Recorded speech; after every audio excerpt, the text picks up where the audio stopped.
Okay, there we go. It's clear now.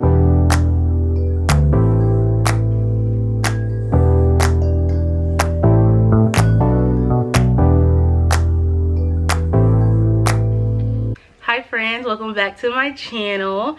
Today we are doing a I read 1-star reviews of my 5-star books. I'm excited. I don't want to see what people don't like about the books I loved, but here we go. We're gonna do it. So if you guys don't know or haven't watched the video, not my last video but the video before that, I did my 5-star reads video, and so I'm gonna be going off those books. I'm gonna try to stick it to the same order, so like I have my video down here where like I can see the exact order that I did. But yeah, we're gonna see how that goes and see what people said about the book. So I'm gonna pull the reviews from Goodreads. I thought about doing more, but I think Goodreads is probably gonna be the best place to get those kind of reviews. So without further ado, let's get into the video. Before we go for it, I just want to say, obviously everyone is entitled to their own opinions of this book or all the books that I'm going to talk about. Just because I like something doesn't mean another person has to like it or love it. So yeah, I did want to put that out there. Everyone is entitled to their own opinions. This is just fun and just to see what people, what people thought about books that I loved. Okay guys, so for our first book, we have Things We Never Got Over. And so I rated this book 5 stars. And we're going to look at the reviews. Oh gosh. Let's see. I think I can filter.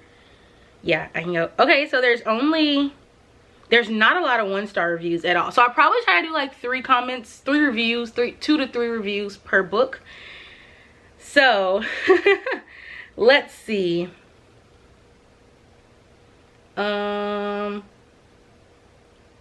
Okay, someone said, stupid the way I lost all my brain cells with this book. These people are apparently 36 and 43, but they talk and act like children. Everything was so cartoonish, from the way they interacted with each other and other people. Like what? Goes to show when the youngest character in the book, who is 11 years old, by the way, is by far the most mature character. Probably will never get over how bad this was or the time I spent with this sad, sad book. Oh my gosh, guys. I freaking love that book. So that was the first review for that book. I may do 2 because I think I have a lot of books to go through. Let's see. Let's pick another one. So that one was like the top number, like top rated for 1 star. So we'll choose like a less popular one. Okay, let's see. So this one says, I found this book to have a lot of absolutely ridiculous moments that made it hard to read. Knox bringing the girls chocolate because he tracked their menstrual cycles and called it the red wave. Knox slapping Naomi in front of the entire restaurant and her parents when she didn't want to talk to him, and then locking her in his office. I found Knox to be overbearing, overprotective, and borderline creepy, not romantic at all. Also, there was no explanation for why the kid was named Waylay and the dog named Waylon. Because of the cringy moments, I just wanted the book to be over the whole time I was reading it. So that's that book. I will say, I definitely always wondered how their names like got the same, like similar, but I just thought it was a coincidence, obviously. So it's Things We Hide from the Light. So that's the sequel or the second book in that series. For that book, and once again I rated it 5 stars. So let's look at the 1-star reviews, which there are not a lot at all. Perfect. Okay, so the top rated 1 star, it says DNF'd at 22%. I was looking forward to this book, but it's a major letdown. It's very boring and slow moving and has a similar plot line to the first book in this series. I was hoping for a fresh hero and heroine, but not another brooding and depressed hero and a heroine who doesn't want a relationship. It reads as tired and old. The main reason I'm not finishing this book is due to the author bringing drag queen story hour at the library into her book. Why? This has nothing to do with the plot and adds nothing to the story, except possibly the author is trying to tell us what her political leanings are and shove current culture idolatry down our throats. I read to escape this crazy world and have no desire to read about grown men dressed as women reading books to children. I'm guessing many readers agree with me, even if they won't admit it publicly. I've noticed this author doing this more in her recent books, and it really bothers me. I've loved many of her books, but not sure I'll be picking them up again. All right, I'm gonna read the second one before I talk about the reviews. Let's see. Okay, so someone said DNF'd at 54% halfway through and felt like I was forcing myself to get through it, which is a disappointment because I really liked the first. The ideology agenda throughout the book, like the kids drag show at the library, wasn't necessary. The plot read just like the first and was a struggle to get through 600 pages. Love me some smutty Lucy Score romance books, but this missed the mark. Follow the recommendation of other viewers and skip to the epilogue. Well, like I said, everyone has their opinions, and we're gonna read a good review, like a 5-star review, just so you guys can see like what people loved about the book. So let's see. Someone said, no one does better than Lucy Score. If Knock 'Em Out were a real place, I would pack up my house and move there tomorrow. I never want to leave this world. This is one of my most anticipated reads of this year. I love this book so much, and I couldn't wait to get to Nash and Lena's story. It did not disappoint, and if I'm being totally honest, I loved it even more than the first book. This book is non-stop entertainment. I was either swooning, laughing, or fanning my face the entire book.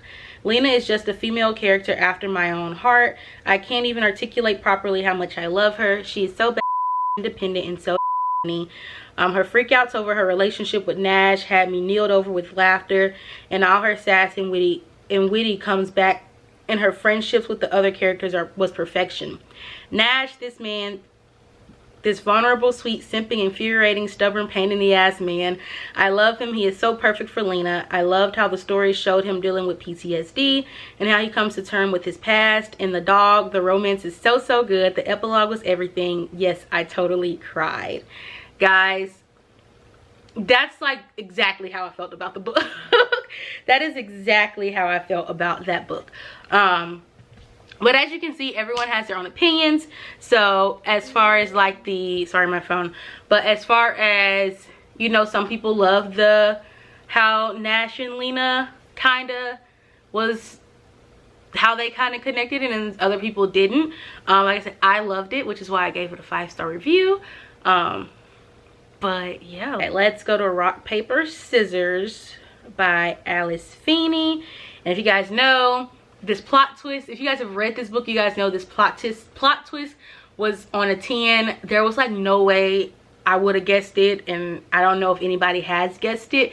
If you guessed it before you read it, let me know, because I want to pick your brain, because I don't know how on earth you guessed that.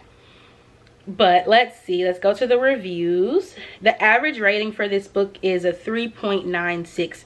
Probably should have did that on the other ones too. We're just going with the flow. Things that I decide when I'm starting reading the reviews is what we're going to do. There's no agenda to this. So we're going to the 1-star reviews. Okay, the top one says, I feel like this sentence was a dare. The woman wore her bitterness like a badge. The kind of person who writes 1-star book reviews. Challenge accepted.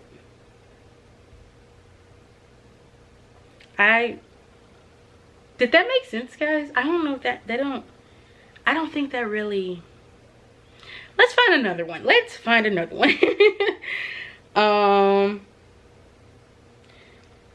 Okay, let's see. Someone says, I can't anymore with these thrillers that are all about the twist. The main twist was apparent well ahead of its reveal. So badly written, with characters who are ridiculously stupid and unlikable. Actual lines in this book. You can't unbreak an egg when you've already whisked it into an omelet. Two wrongs sometimes make an ugly. I've bitten my tongue so many times already on this trip. It must be full of holes. and this weird meta jab at dissatisfied readers. The woman wore her bitterness like a badge, the kind of person who writes 1-star book reviews. Oops. And now we're gonna go to a 5-star review. I mean, I guess just some people may not like the plot twist. Like I said, I lived for the plot twist. It was just, I think what got me with the plot twist is that it was just so unexpected. For me, like, if it catches me like completely off guard, especially when I spend the entire book like trying to figure it out and I don't guess it, and then it catches me so off surprise, like 5 stars, because it did, to me, it did what it was supposed to do. But the top 5-star comment, it says, oh my goodness, what, it's 1 a.m. and I just finished this book and my brain is still spinning. I can't believe the amount of twist at the end of this book. I'm so impressed. I love the atmosphere of this book. It was so spooky and creepy. The couple goes to this chapel and it's supposed to be a romantic getaway, but there's a snowstorm and creepy noises and unexplainable things happening while they are there.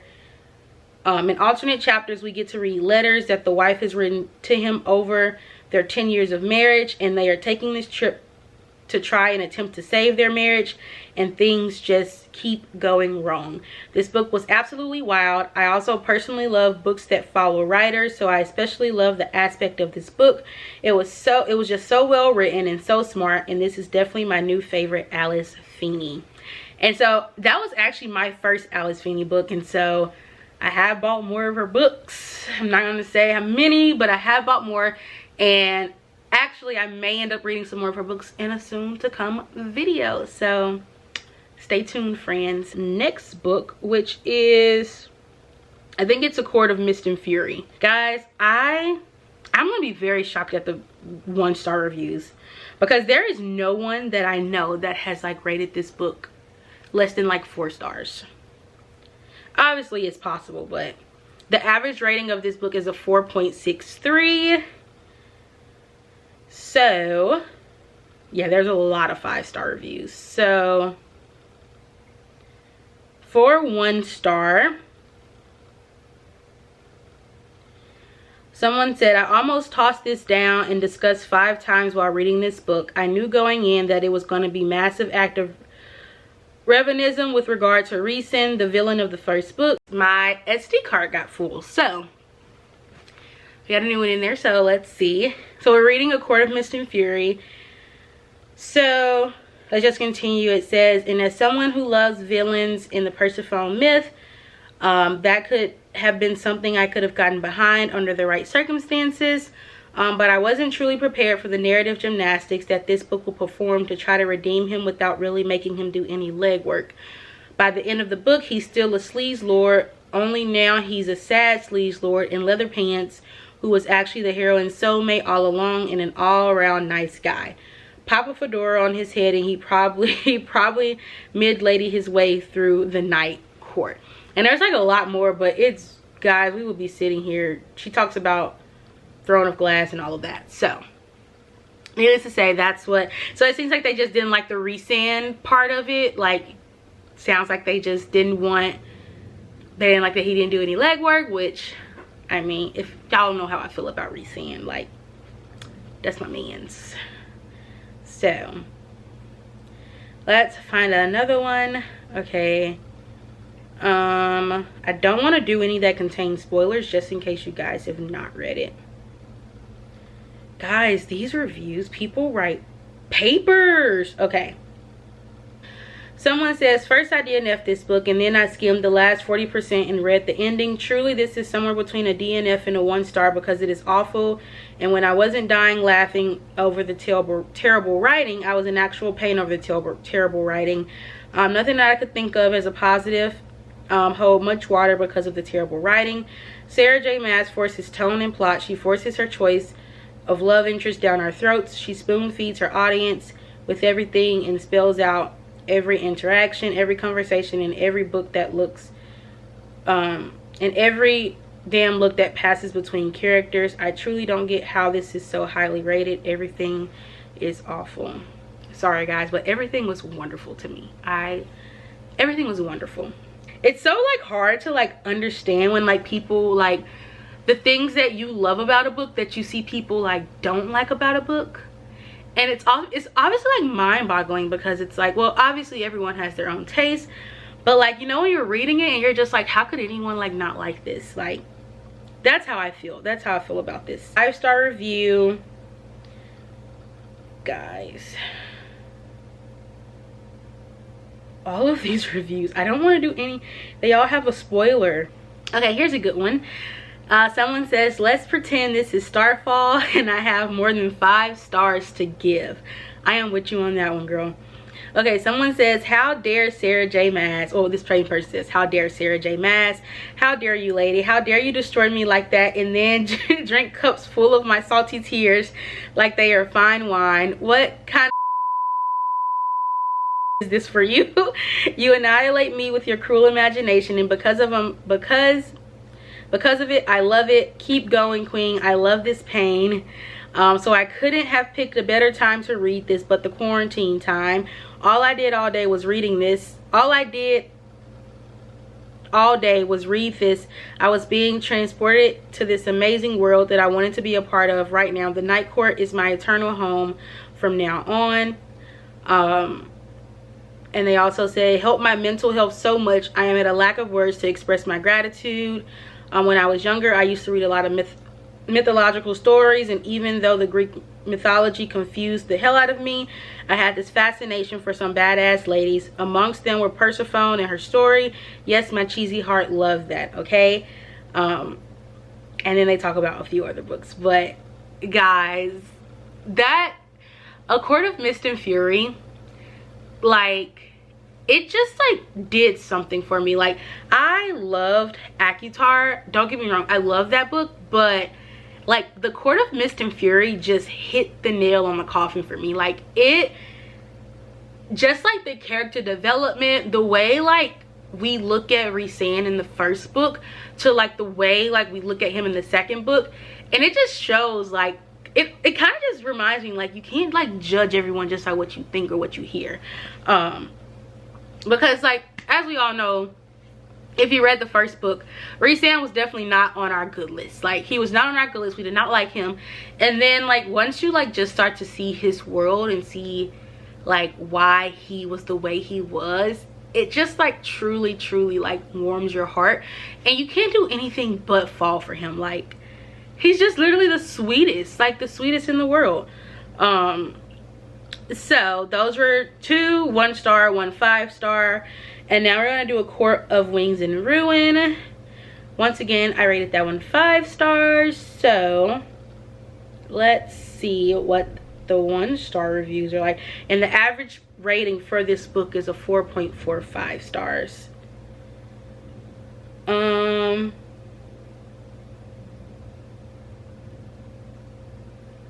Okay, so a 1-star review, which this was in 2021. Someone says, for honesty's sake, the last 2/3 of the book I could only bring myself to skim through. The first third had accurately enlightened me as to what I was to expect, and my expectations were met point by point. We girls of the Smut Club weren't able to do a proper buddy read as we did last year with The Court of Mist and Fury due to real life.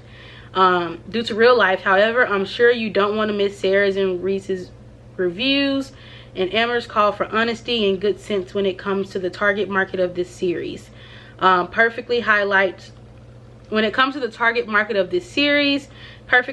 problem I've been able to wrap my mind around since it first arose.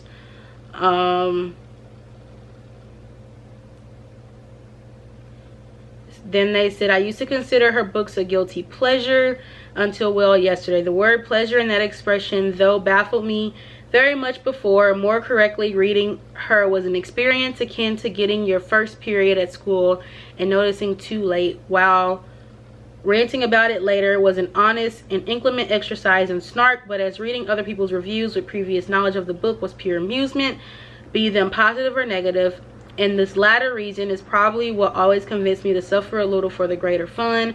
Sometimes I also enjoyed some parts, so mine wasn't all sadism after all. But of Court of Wings and Ruin, this one was sheer torture, a bore, like having a pitchfork repeatedly shoved in the eyeballs. Oh, that was a mouthful, guys. Okay.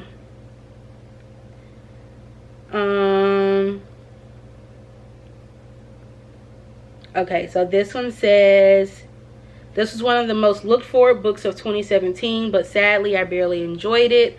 It was just one scene after another that cranked Reese, Fair, and the rest of the Night Court higher up on their pedestal.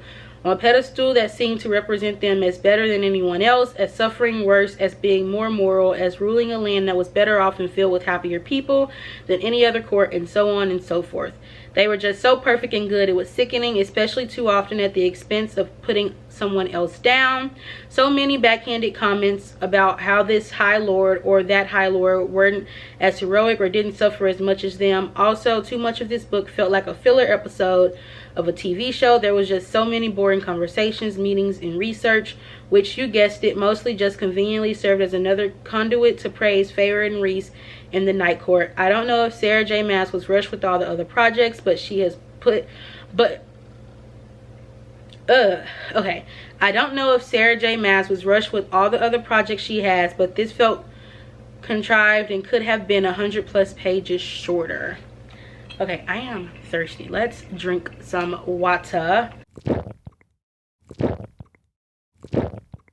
Someone says, and I thought it couldn't get better than A Court of Mist and Fury. I know, right? Sarah J. Maas, my goddess of everything. You have a blue. Now you know. Y'all, Siri be listening to some stuff. Y'all can't convince me otherwise. But it says, you have obliterated me, shattered my soul, and healed it. Words will not do justice in me expressing how much I adore you, your books, and the extent of what this book means to me. The expectations I had for this book were met above and beyond. And I think this book is part of your soul laid bare. I cannot recall crying this much over a book ever. And now my heart feels heavy and sick with love while simultaneously grieving over these characters, a set of characters and world I am never going to forget. I cannot thank you enough for writing this story forever in a book hangover. And then they also did a post-mourning review. So like after they like mourned the ending of the book, which if you guys know, book hangovers will definitely have you mourning. Like, book hangovers are no joke. They are no joke, especially when you like really get into like the story. So the post-morning review says, and it's the day after I finished this beautiful, exhilarating book. I don't think I'm going to bother writing a review simply because I wouldn't do it justice. Neither would it showcase how much it means to me, other than to say that I feel this sense of loss and wonder that I felt when I finished reading Harry Potter and the Deathly Hallows. This series has become that ingrained in me, and I couldn't be more appreciative and grateful for these books. So thank you, Sarah J. Maas, our high lady. So it looks like, yeah, they just mainly talked about their feelings about the book. They didn't like actually go into detail about what the book was all about.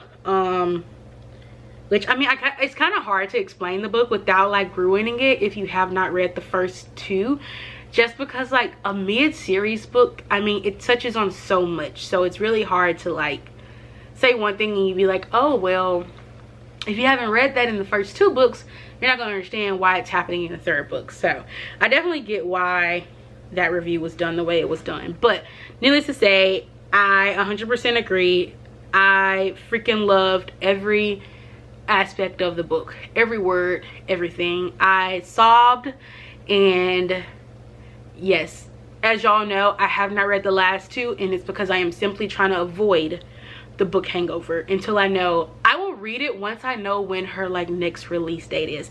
I think that's my like deal breaker. Like, I just need to know when she's going to release another book, because I don't want to be in this limbo stage of like not knowing when we're going to get another book, because then I'm just gonna feel so empty. I'm gonna feel so empty inside. So that is why I cannot. Okay, next we have Ugly Love, and let's see, I may not do all 5-star books just because it's gonna be a lot of reviews, but the average rating for this book is 4.14. And so we have, let's start with the 1-star reviews. Someone said, if you're a fan of this book, please don't read this review. It's going to upset you, and then you're going to hate me and leave mean comments, and then we can't be friends anymore. It'll be awkward all around, so yes, best avoid. And this is why I say everyone's entitled to their own opinion. We can all still be friends even if we don't agree on a book, because we all like different things. So I love that she started that off like that. Like, yes, she's about to probably trash one of my favorite books, but she's acknowledging that, you know, hey, this may not be for you if you like a 5-star, if you gave it a 5-star. Okay, so she says, seriously, last chance to run away. Okay, so the review says, okay, now that I'm among like-minded readers, what the heck was this? Was Colleen Hoover blackmailed into putting her name on a book written by a hormonal teenager? Because I can't comprehend any other explanation for the hot mess that was this book. Gosh, where to even start? How about with Tate and Miles, our main couple? So they meet and it's lust at first sight, but Miles can't do relationship because some unexplained thing has hurt him in the past. So now he only has no string attached sex. Of course, Tate can't say no to such an amazing offer, so she jumps right in. Sure, the premise is a bit whack, but not all hope is lost. The characters must be at least likable, right? Well, no, Miles doesn't talk or smile, which is mentioned at least once on every single page. In fact, he smiles so rarely that Tate composed a poem on the one occasion he did. Miles smiles for no one else. Miles only smiles for me. If you're wondering how anyone could possibly fall for a nonverbal expressionless man-child, your guess is as good as mine. Then we come to Tate, the world's biggest pushover, letting Miles walk all over her and treat her like a sex doormat. Yet she keeps going back for more, seeking of desperation and utterly devoid of self-respect. Lest you think this makes an exciting story, I assure you there's a reason why silent clingy has not taken off as a popular romance trope. Well, I mean, she explained the book, and I guess, like, you know, if that's not your kind of thing, if you don't like the no strings attached and like the guy who just has trauma, then it may not be your book. I do love that the book was dual point of view though, so you really got to see like why he was the way he was, and that, I think you have to be interested in wanting to know that. You have to want to know, okay, like there's a reason he's like this, why is he like this? And I think if you don't really care for why he's like that, then you're not gonna like the book. Okay, let's see one more. This is a short one. Someone says, in this whole 6 years he's never thought about going to therapy. This book gave me an ick on so many levels. That wasn't really, I thought that was gonna be more, but okay, here's one. Someone says, someone please explain to me why everyone hates Miles. Now, don't get me wrong, I don't like the guy either, but I perfectly understand the cause of his actions. Did he ever promise Tate true love or any other thing? No, he offered sex with no attachments and no sentimental bullshit, and that is exactly what he delivered. I don't see what the problem is here. I despise Colleen Hoover for romanticizing this kind of behavior. Like, once I get to sleep with him, once I get him to sleep with me, I can trick him into talking to me, or maybe if we have sex daily, he'll eventually fall in love with me. You are kidding me? Am I the only one who can't stand women like this? Please, self-respect, you need some in your life. Okay, that she's just like bad mouths Colleen. I'm trying to find one that's like about the book.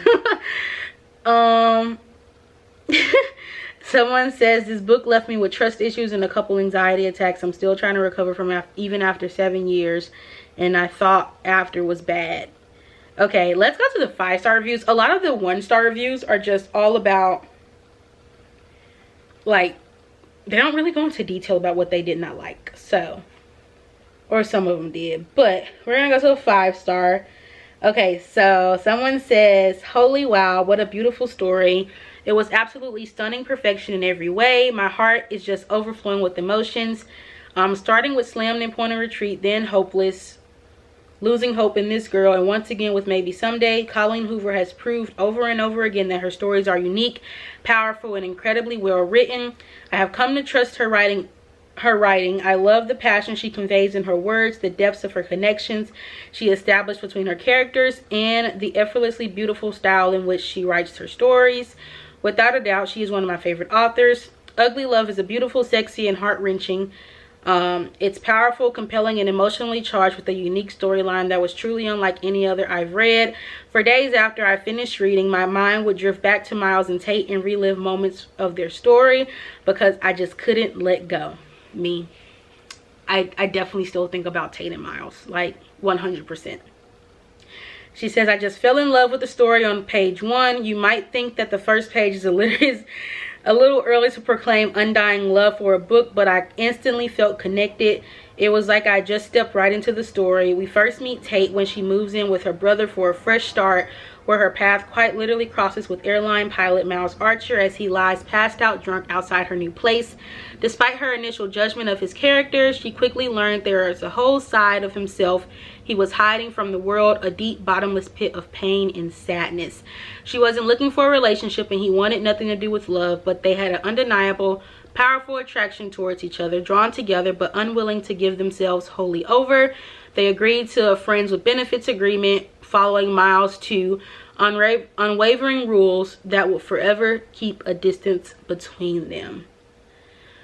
Okay, and then she talks about some of the quotes and things, but I won't go through the quotes just in case you have not read the book. But yes, that is, I love, like, as you guys know, if you guys follow my Bookstagram, when I first read the book, I just was like in awe. Like, the character development in the book is just insane. Like, I love how Colleen does that. I feel like a lot of her characters always go through a really big character development, and that is something I really love, because you just see at the beginning of the book how Miles just starts so broken and so like stuck in his ways.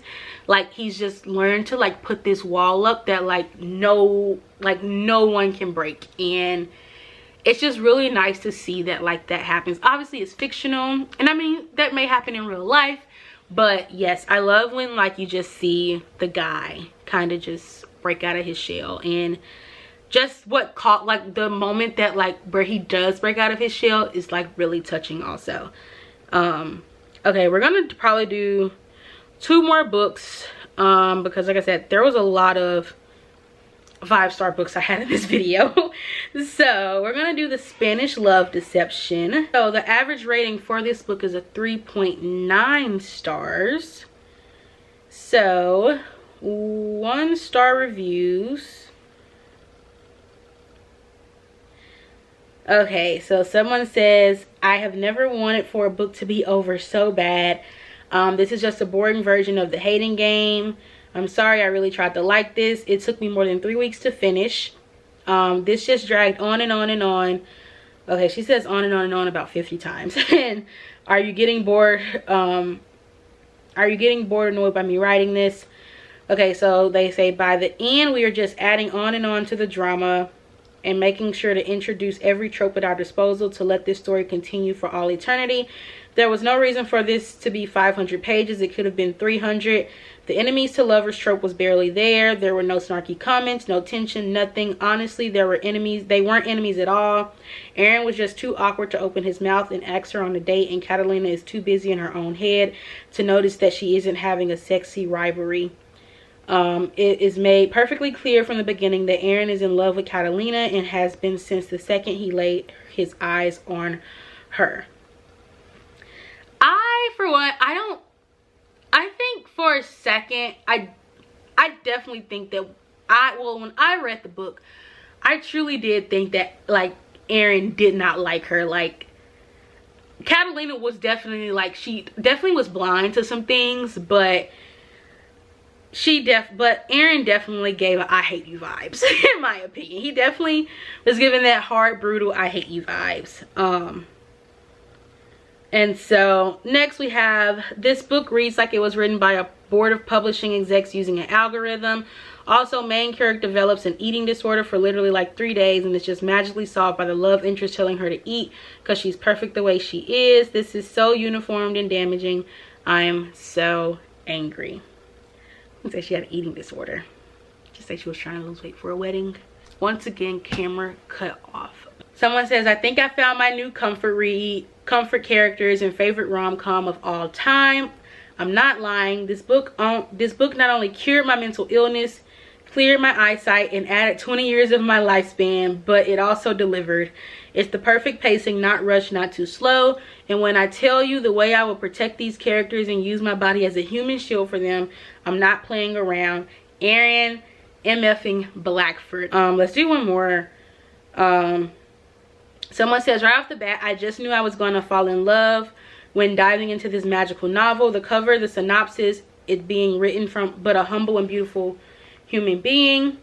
It was a no-brainer that my love would be immense for these characters, and I was not wrong. Erin and Catalina, one of my favorite characters this year, have outdone themselves with how much passion they have for each other, whether it's the passion of their arguments, heated stares. My gosh, those heated stares from Erin that make your panties melt in the best of ways, and that emotional connection that makes them compatible in all aspects. After months of working next to each other but having mental doubts about each other, Erin makes the move when Lena, aka Catalina, needs to a date to her sister's wedding, a wedding where her ex-boyfriend will be because he is related to Lena's soon-to-be brother-in-law. Trying to find a date for her sister's wedding is not because of Daniel, for her ex, but because she does not wish to go alone, something in which Elena captures so perfectly for young women in our generation. Then comes Erin sweeping his cape and honoring Lena when she least expects it, and also out of desperation she agrees to Erin's deal and makes the best out of it. Okay, I think I gotta do like one of my all-time favorites. So Darling Venom, guys, oh gosh, I don't even want to read the 1-star reviews for this one, y'all. If y'all know how I talked about this book in this video, Darling Venom literally is like that book. Like, I knew nothing that was going on around me when I was reading that book. That book delivered everything for me. And so the average rating for that book is a 4.4 stars. Oh gosh, so scared. This is one of my favorite books in the world. Okay, let's see. And I don't know, I know I said this, but this book here, like, you definitely want to look up the trigger warnings before you read this book, because it definitely is a heavy book. So she does it in like question form, so we'll just cover 2 of the questions. So she did mention things she appreciated about the book. So Jonah, Tate's cold and sarcastic attitude, the guilt Tate carried. And so things I liked about this, nothing. Things I have continued doing instead of deciding to continue losing the brain cells I have slowly. Oh well, no, let's see.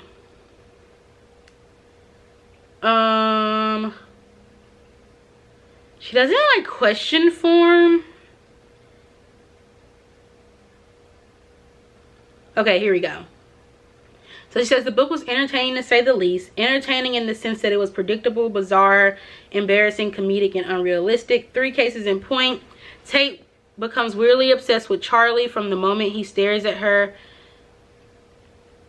When he's with another woman. He then attempts to follow her only to fail, yet see her again shortly after. Even when his ex-fiancée is around, he can't stop staring at Charlie. He even called his ex-fiancée Charlie without realizing it. We then spin the book in his head, telling himself he can't be with his little brother's love of his life, commenting on how sweet and innocent little Charlie is, that he's disgusted.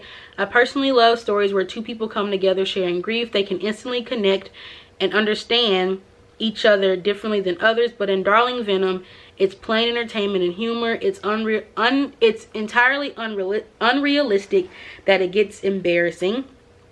And so the second point is, then you have the time Charlie walks into the clinic and basically demands that Tate gives her an appointment for her boss. She's mad he isn't available because it's Valentine's Day, so she's mad because she thinks he's playing around on a day like that. After walking in on him doing the deed and taking care of it, she expects him to give her an appointment. Well, that's usually what happens when you voluntarily decide to wait in the waiting room after being told the doctor won't take any walk-ins for reasons you don't know. And so then the last point was, there's also that one scene that has everyone on their fours.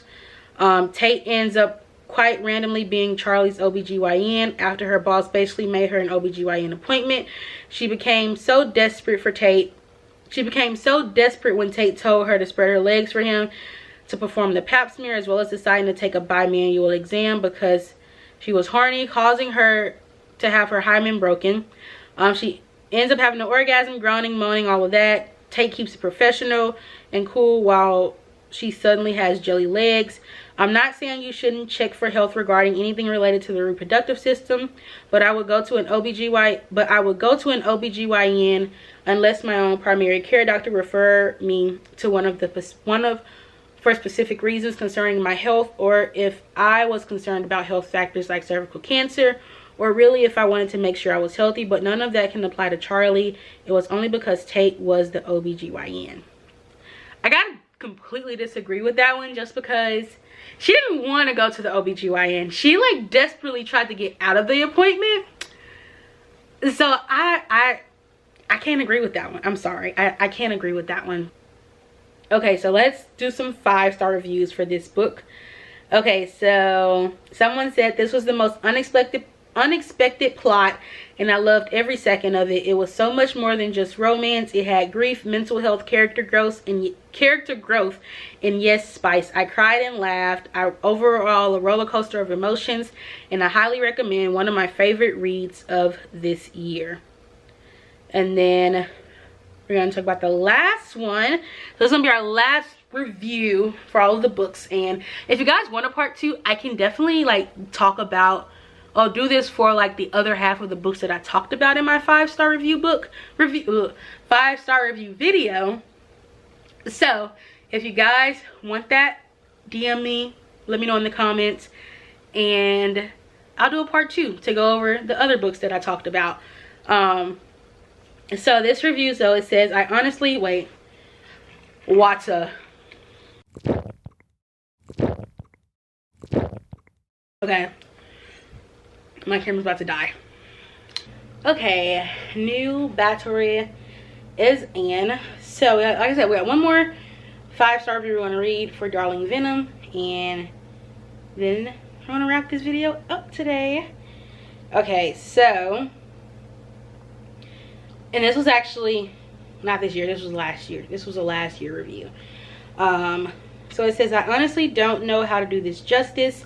Last year I read Devious Lies, and in my review said it was one of my favorite books, but then failed to put it at the top of my list. I won't be making that mistake this year. This is a love story, yes, but it's mostly a story about humanity. How far can we break before there's nothing left to repair? How much anger can one heart encompass before it burns away into nothing but ash? How long can you live inside yourself before the loneliness eats you alive? Guilt is the emotion that sucks most of all. Most of the time, it's unwarranted, and even when it isn't, it does nothing for anyone, nothing but make you feel worthless. Miss Huntington has a special kind of gift that lulls you into comfort before she breaks you wide open with pain. This one more than hits you in the feels. It inundates every emotion, some you didn't even know you had. In the midst of everything that happens, from the highest highs to the lowest lows, there's always an underlying comfort of hope that these characters will manage to find their way in the dark and in each other's arms. Every time he talks about their relationship or lack thereof, its inevitable conclusion reminds me of The Princess Bride. Good night, Wesley. Good work. Sleep well. I'll most likely kill you in the morning. He may not be able to say those 3 words, but when you went home in an Uber and he realized it was going to rain, so he raced you home but forgot the umbrella. If that's not love, I don't know what is. In the end, just like in life, things don't always fall into place like puzzle pieces. Sometimes you need to trim edges or force something square into a round hole, but you make it work no matter what. On a side note, I just like to say, I knew it about the imperfections. We have read 1-star and a few 5-star reviews for some of my 5-star books. I really hope you guys enjoyed this video, and like I said, obviously everyone is entitled to their own opinions of these books. There is no right or wrong answer. Obviously I love the 5-star reviews, but it was interesting to see I guess like what people didn't like, especially when like I love those things about the books. So it just reminds you that everyone has different taste in books, and you know, it's not, everyone doesn't see the book the way you see it.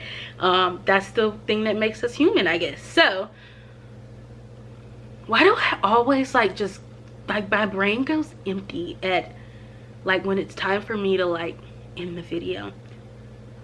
But let me know what you guys think of these books. If you've read them, let me know what you rated them in the comments. I love to see what you guys thought about the books, and I'm gonna stop doing this one day. One day I will get an outro right. One of these days I will not literally lose brain cells, I guess, in this moment.